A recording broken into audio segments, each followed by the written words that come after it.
Si tout à l'heure, Poutine accepte le plan de paix révisé ou remodélé par Donald Trump, l'Ukraine sera contrainte de faire des concessions extrêmement douloureuses pour parvenir à un accord. Dans le cas contraire, les conséquences pourraient être catastrophiques. Il faut le dire clairement.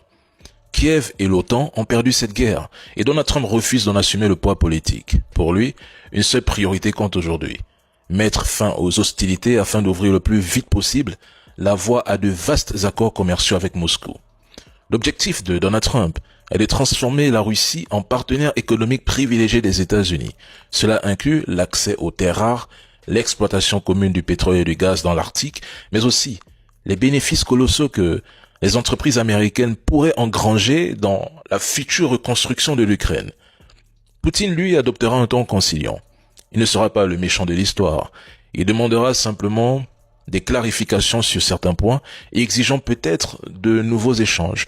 Il pourrait même formuler des demandes supplémentaires qui devront être testées auprès de Kiev et de l'Union européenne. Résultat, ce sont les Européens et les Ukrainiens qui apparaîtront comme les véritables obstacles à la paix, tandis que les États-Unis déchargeront sur eux le mauvais rôle. Déjà que les États-Unis ne financent quasiment plus le conflit et envisagent même de s'en désengager complètement.